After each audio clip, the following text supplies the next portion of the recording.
All right, morning run. We're gonna try to make this route come out to 6 miles. And I have the morning off from work and go get a blood test done. And I actually like taking half days off from work. Sometimes more than full days. Work's very busy with lots of stuff that changes every day I need to stay on top of.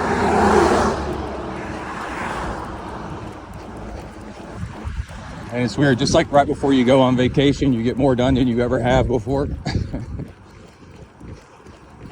When you compress an 8-hour day into 4 hours, you get more done at work and you get more done at home.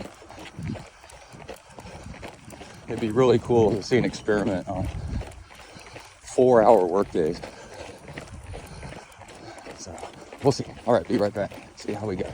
It's nice and cool this morning. So. All right, we're in the office park. I have to go run the sprinkler. And it came to my mind, what did I have for dinner last night? Since I'm gonna go through the night and not eat anything, what's gonna last? Sure. Hey, come on. Come on, let's go. Let's go. Oh, he really wants to check something out. I don't mind all the stopping at first because I'm still warming up too and it's slightly uphill. So if you do ultra endurance, you gotta do build your warm up into your run. Okay, come on, let's go. So anyway, for dinner, I made pasta. And then I don't like tons and tons of red sauce, so I do a mix of red sauce and olive oil, kind of like 50-50. Because olive oil is really good for you. It's the right type of fat, and it slows down the carbs. And then didn't have any meat to add, and the upside of being a vegan, raw vegan for a year, almost here, there's like 11 and a half months and 15 days, something, is you learn alternatives to different foods. And beans are awesome. And when I was in Boy Scouts, we learned how to cook based on flavor. You know, what goes with what. I don't know if I got shaky cam here, so I'll do my best. And I also like spicy food, and I wanted it to be a bit salty. So was it Tony Sasher's like crab boil, which is like a Cajun, but it's super salty and it's hot. It's like spicy hot. Added that. Oh, and ranch style beans and Parmesan cheese. So the beans act as meat.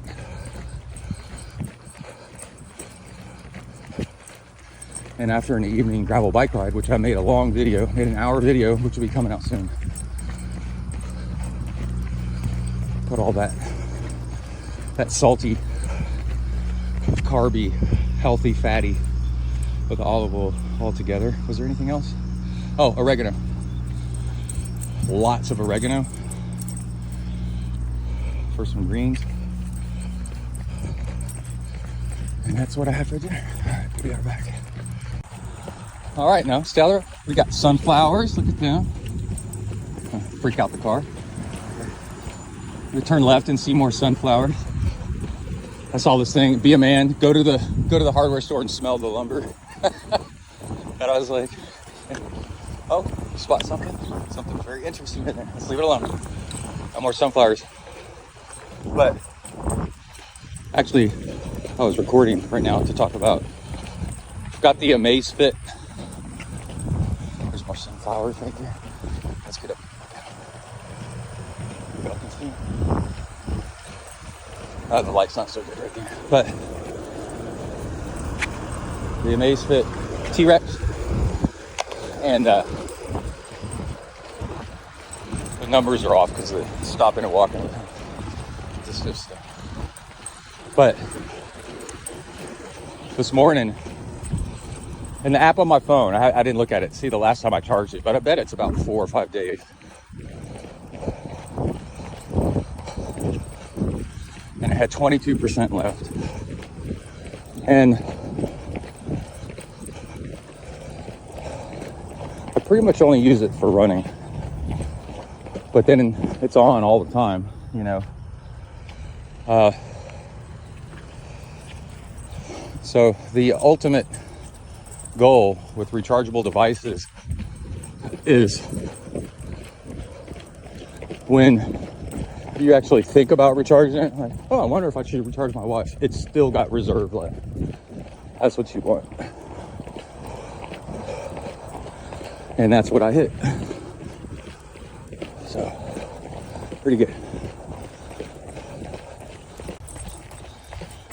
I just saw a deer down at the end of this road. He tore my ring finger up trying to chase a deer. Pulled on the leash so hard it flew out of my hand. And my ring is actually a bicycle chain. It's really cool. But it dug into my finger and tore it, and now it still hurts.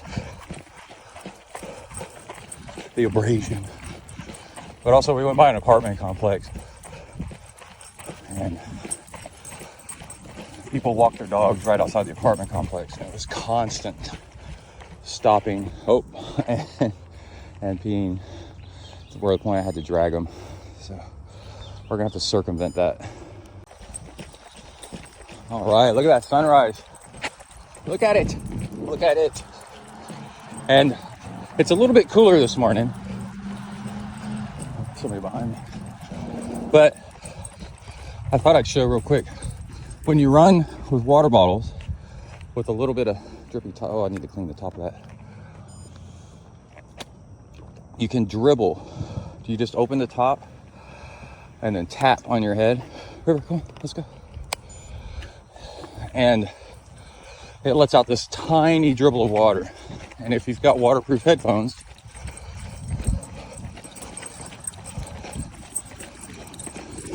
definitely water resistant helps, but waterproof are better. And you get this cooling effect on your head. That really, really helps. It's nice. He's checking out something. So, also, along with this run route, runs mostly east-west, and it's perfect because if the wind's out of the south, then it's going to be hot and humid because it's coming off the Gulf of Mexico. It's really hot and humid if the wind's out of the south. So, the more I have a cross breeze, then I have more miles and miles and miles and miles with at least a cross breeze. Tailwind is the worst. So yeah, I could run south into the wind, but then I could turn around and run north with it. And that sucks. But then also running in that office park's interesting. And in that dirt road, I got another little dirt road. There's some vultures up there too. But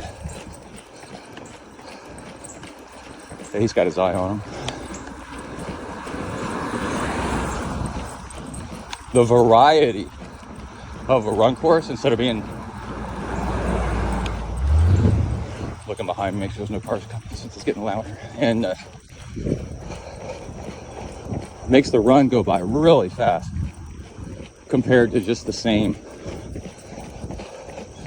environment. So like office park, asphalt, through some woods, dirt roads, all mixed up back and forth.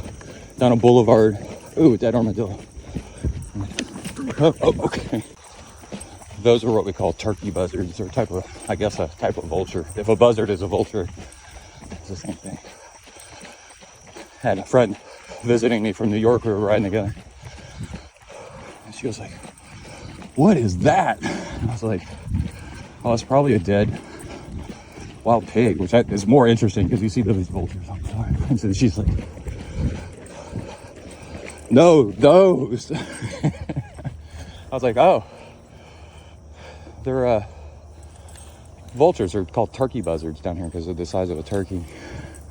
She goes, "They're huge." And I'm like, "Yeah, they are." You see them circling overhead. They've got, it's not just roadkill. I mean, they'll be out in the middle, you'll be out in the woods or in a field and you'll see vultures circling. And if you're a farmer or a rancher, that means you've got a dead animal somewhere out there. You need to go find it.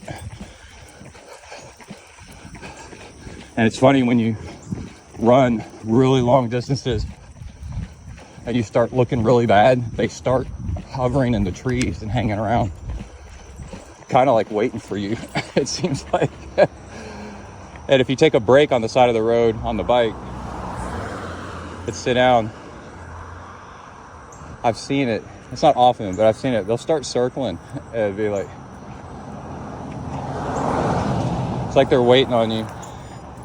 And you're like, is this for real? Like, I'm like out in the desert, you know, I'm gonna be vulture food. And they're like, maybe, I guess so. It's pretty wild. It's a bad sign. You're not doing all that well. You should hydrate, keep moving. Don't fall asleep or you'll wake up with one pecking at your face, maybe. All right, let's go. Look at that sunrise. I just did something smart. There's a car up ahead. Y'all can't see it now because he's driving into the sun. And I was running, and I need to run on the right side of the road for my right knee. If I run on the left side, it jacks my knee up until there's a car coming behind me. And he's driving into the blinding sun. So I got completely off the road into the grass.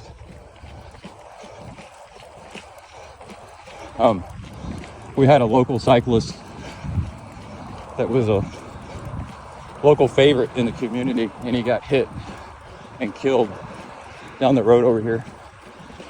The car couldn't see him. They were driving into the sun. We got a ghost bike set up for him. So yeah.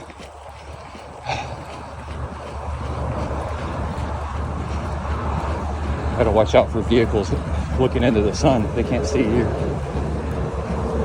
Doesn't matter who's at fault after you're dead.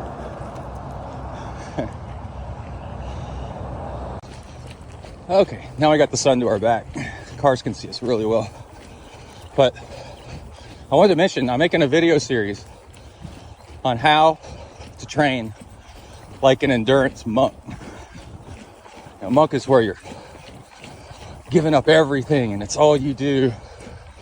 And you can do it for long periods of time. But also it brings a sense of tranquility and nirvana. So what I want to do is answer questions, because I've been doing it for a long, long time. 20 something years, I guess. So if you send me your questions, comment on the video. And it would be things like, do you eat? How much do you drink? Or do you listen to music, or do you listen to podcasts, or do you listen to nothing? There are actually real answers to all those questions. And I would love to answer them, make for some really good back and forth show content. So, do you let your dog stop and sniff? Well, yeah. Why is two things at once? I'm going to tell you right now, doing two things at once is a version of nirvana.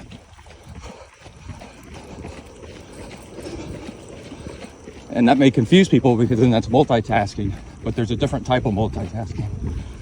So if you want me to answer that, let me know. Car back. Let's go over to the back. All right, big question. Will he want to do the out and back? The out and back. Even though we're getting close to home and it's hot. And last time I didn't think he would. But then he did. And my theory is because it's a wooded trail, dirt road. It's interesting. So he wants to go sniff it and check it out. So we'll see. If this becomes a pattern, then we can add it on the way back, which I'd like, because it's got a hill in it. And I'd rather do that towards the end instead of right at the beginning, less than half a mile in, throwing in a hill before I really get warmed up. So let's see. And he's going. Oh, we're having fun. It's about to turn really rough stuff. Gotta watch out on these blind turns though. With a red blinky light on his collar still comes in handy, even though it's daylight. Car will see him before I'll see the car. Also, I highly recommend the retractable leash and the one with the string, even though it's more prone to wrapping around something and cutting your skin. It's lightweight and it gives them 15 feet or something of range to go explore. So you get the middle path of he's both on a leash, but also the freedom of off the leash. And it's retractable, and a thumb thing to pull it in and then lock it down. Got it at PetSmart. This is the one for 50-pound dogs or so, like medium, large dogs. And it's light enough to carry. And then it trains you so that you can carry a water bottle if you need to when you're running and you're used to actually carrying something in your hand. You get used to it, it's no big deal. Yep, did it, no problem. All the way to the end of the road, we've turned around, we're coming back. And for example, there was an orange tomcat past the end of the road. It dead ends in somebody's house. And it puffed up all sideways, went and he was like, But that's the kind of stuff that you might see if you go to the end of the road. And then he can check out sniffs. So yeah, seems to like it. We may have something here.